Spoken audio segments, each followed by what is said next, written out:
Avem o nouă paradigmă în Orientul Mijlociu. Așa a spus David Saranga, ambasadorul Israelului la București, invitatul meu de astăzi. Se referă, bineînțeles, la noile acorduri pe care guvernul său le-a semnat cu reprezentanții mai multor țări arabe sub umbrela planului de pace a lui Donald Trump. Ce se întâmplă cu negocierile pentru formarea unui stat palestinian fără ocupație israeliană? Momentan sunt în planul 2, iar palestinienii sunt presați să reia discuțiile, deși ei nu au fost de acord cu planul lui Trump de când a fost făcut. Sunt Cristina Cileacu. Începe Pașaport Diplomatic.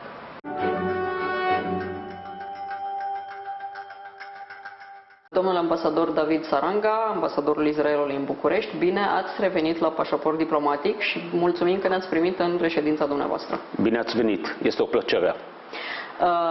Let's start speaking about politics and we'll use English for this one. The big news of last year was about normalization of relationship of Israel with some Arab countries, and I'm talking about the United Arab Emirates and Bahrain.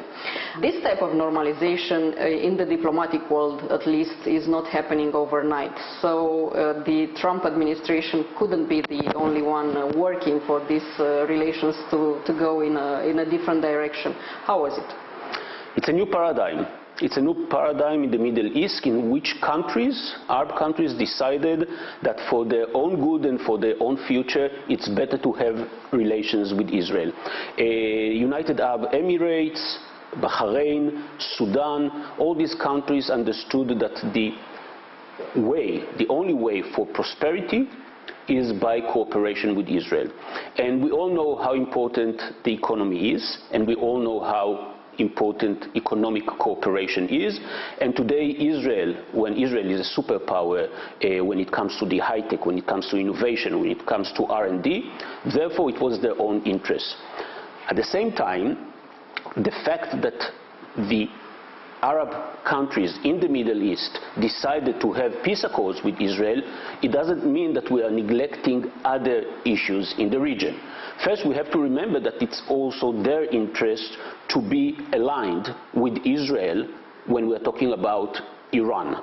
Since Iran in the Middle East is trying to destabilize the region, since Iran is involved in every country where we see a terror, if we're talking about Lebanon, if we're talking about Syria, if we're talking about Yemen, and so on and so forth, today in the Middle East there are two forces. One force which wants peace. We're talking about Israel, we're talking about the moderate Arab countries, Egypt, Jordan, we're talking about the United Arab Emirates and other countries in the Gulf. And on the other hand, we are having Iran and its allies, which is Hamas, Hezbollah, Syria, and so on and so forth. So this is the context in which these accords took place. Okay, as you said, some of them are in for business, some of them are in for, let's say, isolated themselves from Iran or isolate Iran. What is the Palestinian situation in this case? We think that it's a great opportunity for the Palestinians to renew negotiations with Israel, especially in this area. In this era, we have to remember that the accords with the United Arab Emirates and Bahrain are not on the expense of the Palestinians. On the contrary, if they join the train right now, if they join the peace process, it will be for their own good. At the same time, another important component, which is important, is that recently the Palestinians renewed their security cooperation with Israel, something that we perceive in a very positive way. And hopefully they will keep on this cooperation with Israel, because at the end it's our problem. It's the problem of Israel and the Palestinians to solve this problem, and the sooner the better. Yeah, you're perfectly right. It's your problem. It's definitely between Israelis and Palestinians. And the Ministry of Foreign Affairs of Israel, Gabi Ashkenazi, also the Ministry of Foreign Affairs of Jordan, who recently met your minister, kind of concluded that the Palestinians should go back to the negotiation table. But as you said in the beginning of our talk, it's a new paradigm. So what's in it for the Palestinians? First, we have to remember that the Trump plan for peace is still out there. I don't know. And I have to remember you that the Palestinians did not agree with that peace plan. You are exactly talking about the problem. That we had a peace plan which the American administration invested a lot of time, efforts and money and was rejected by the Palestinians. Again, at the end, it's the interest of the Palestinians to negotiate peace with Israel. By boycotting Israel, by refusing to negotiate, it will lead nowhere. Especially these days, when we see winds of peace in the Middle East, this is the time for them to come. You know, in the past, the old paradigm said, if only we are going to solve the problem with the Palestinians, so the entire Arab world will come and sign agreements, peace agreements with Israel. And it didn't happen. It didn't happen because of many reasons. All of a sudden, we see it the other way around. The Arab world is coming to Israel, signing peace accords, and hopefully this way we will change also the paradigm of the Palestinians by coming back to the table of negotiations. Is it the entire Arab world? Because we know that Saudi Arabia, of course, is very important in these relations, and we did saw a very secret meeting that everyone knew about it between Prime Minister Netanyahu and the Prince Crown Mohammed bin Salman. What is this about? Because on the other hand, we have the position, official position of the Ministry of Foreign Affairs of Saudi Arabia saying that they are not so willing to, you know, sign a peace treatment with Israel because this two-state solution needs to be done first, or at least Palestinian to have a decent state where they can live and work. It's much more complicated. Of course, it's more complicated, and we have to look at the things. You know, the Arab world is composed from different voices. And Saudi Arabia in the recent years is one of the more moderate voices in the Arab world when it comes to issues related to the peace process. Having said that, but it's entirely Saudi Arabia, or is just the Crown Prince? Because it's a different situation. As you said, it's very complicated. It's complicated, and it's complicated because there are different views. I'm sure that the leaders of Saudi Arabia understand exactly that the threat in the Middle East today is Iran. And therefore, cooperation or talking with Israel only can give a solution, or a kind of solution, to this problem. And the fact that for the first time, publicly, the Prime Minister, or half publicly, secretly publicly, the Prime Minister of Israel, Benjamin Netanyahu, visited Saudi Arabia, it says a lot. It's true, there are some other voices in the Arab world, as you mentioned, the Minister of Foreign Affairs of Saudi Arabia, which think differently. It's okay. But at the end, you know, leaders are the ones who show the road, who show the path for the future. I want to remind you that when Israel signed a peace agreement with Egypt in the 70s, Anwar Sadat, the president of Egypt, had to confront also other voices within Egypt. But at the end, and by the way, also Menachem Begin, the Israeli Prime Minister, had to confront his own opposition at home. At the end, leaders are there in order to pave the path for the future. And luckily, this is what we saw at the meeting between the leaders of Saudi Arabia and Prime Minister Netanyahu. But will Mohammed bin Salman be so strong because his power, let's say it like this, is based on the good relations with some Western countries, especially United States of America, especially Donald Trump, who will no longer lead America. Will this situation be the same in the Biden administration, we think? I'm not talking about Israel and the United States. I'm talking about the United States' view upon the peace process and, of course, the relationship with the Saudis. I have no doubts. I have no doubts that the good relations which we saw and we are seeing these days will continue also under the Biden administration because of the main reason that the United Arab Emirates, the Saudis, Bahrain and other countries are doing it not only as a gesture in front of the Trump administration. They are doing it because they really believe in it. And you know, in our region, when Israel signs a peace accord with a country in the past, the peace is a cold peace, let's put it this way. There is cooperation, but it's mostly discreet. In this case, in the last accords with Bahrain and with the United Arab Emirates, we see how eager each side is to go further and to sign more accords and to sign more agreements and to find more ways of cooperation in order to deepen and strengthen these agreements. And this is what is important, and it shows how important it is also for the United Arab Emirates and Bahrain to sign these agreements, not only for Israel.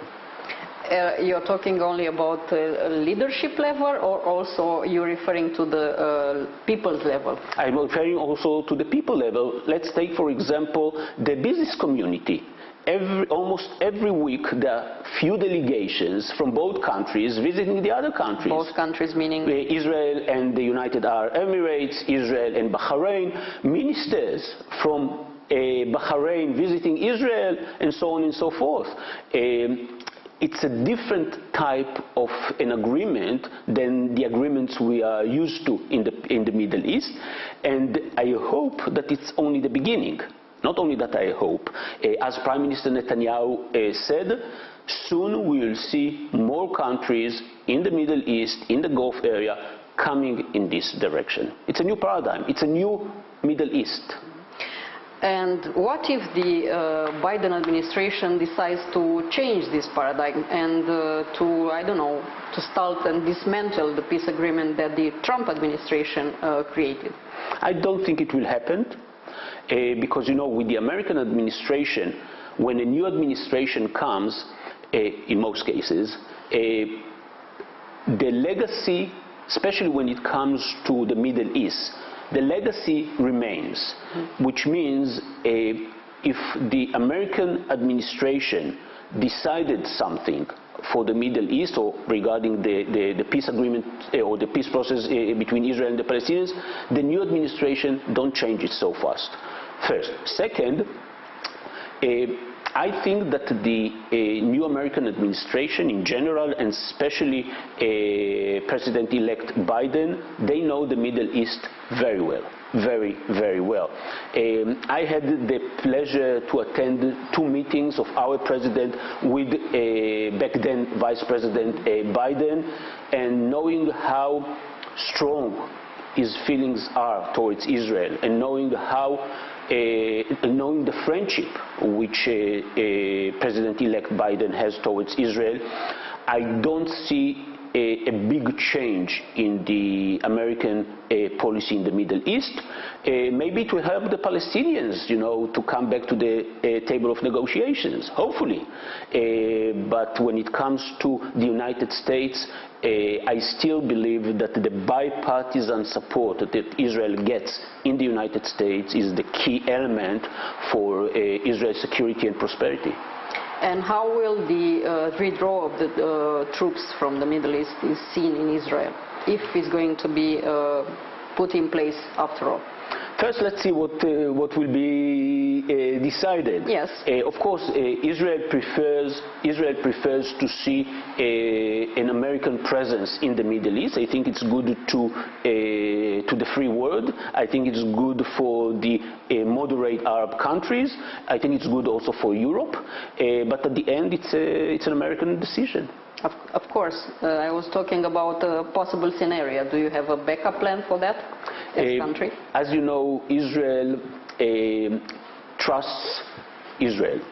And when it comes to our security... So the answer is yes. When it comes to Israel's security, I can assure you that the Israeli government and the Israeli security services, we based our security on our own abilities. Okay, and Biden administration already declared that wants to bring back America in a, let's say, better position with Iran, and I'm talking about the nuclear deal, of course. If this will happen, how will this affect Israel? Everyone understands today that 2020 is not 2015. Things have changed. The international community understands that Iran is bluffing. I mean, we saw it. Israel brought the archive from Iran, and we saw the documents in which the Iranians are bluffing the international community. First. Second, everyone understands today that the JCPOA, the agreement which was signed with Iran, has to be changed. And there are other elements that must be included in this agreement when it comes to long-range missiles, when it comes to Iran's involvement in terror, and so on and so forth. And you know, no American administration is naive. The American administration knows exactly what are the facts on the ground. President-elect Biden knows very well the Iran dossier. He was dealing with it at the Obama's administration. So the moment the West, or the moment the free world will negotiate again, if the free world negotiates again with the Iranians, everyone understands that we are talking here about a different scenario. Well, since you mentioned the archive of Tehran brought by Mossad in Israel and presented by your prime minister to the public eye, there is also neither a confirmation nor a denial that Mossad also killed the head of the nuclear program of Iran. Something like that would happen only with the agreement of Benjamin Netanyahu, the prime minister. The question is, if Mossad did a lot of problems like this when it comes to terror, is it a terror act to be good at physics? Let's put it this way. Iran is trying to achieve nuclear capacity. And it's not another democracy or a Western country which is trying to reach a nuclear capacity. It's a tyranny. It's a tyranny, it's a dictatorship, and therefore I think that the efforts of the international community to stop Iran from having a nuclear capacity is a prior and it's an important goal that the Western world should achieve. That's it, no matter what. Okay.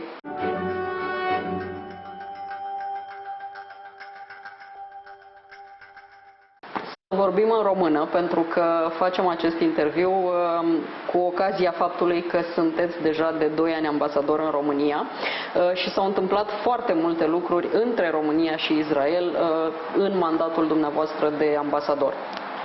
În primul rând, dacă ne întoarcem la 2020, când lumea a fost blocată, da, am fost în carantină mai mult sau mai puțin, sau am fost limitați să călătorim, au fost foarte multe vizite oficiale, chiar și în timpul lockdown-ului, dinspre România înspre Israel. Ce decizii s-au luat după acele vizite? Eu cred că orice ocazie care avem pentru un șef de stat a vizita într-o altă țară, care este o țară prietenoasă, trebuie să le facem. Și din acest motiv am avut în acest an 3 vizite. Prima vizită a fost al președintele Iohannis în ianuarie, înainte de pandemie.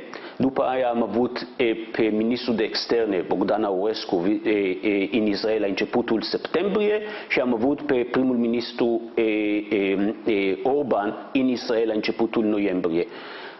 În orice vizită, unul dintre componentele importante când au discutat israelieni și partea romană era acest component economic, fiindcă noi toți știm că atmosfera politică sau relația politică între Israel și România este în vârf, este foarte bună. Dar trebuie să punem și conținut. Și conținutul economic e un conținut important. Și din acest motiv și ministrul de externe al Israelului, Gabi Ashkenazi, cu omologul său și primul ministru Benjamin Netanyahu cu omologul său au discutat cum putem să dezvoltăm relația economică și relații economice între Israel și România. Domnule ambasador, mulțumesc mult pentru acest interviu. Toda raba. Toda raba, a fost o plăcere.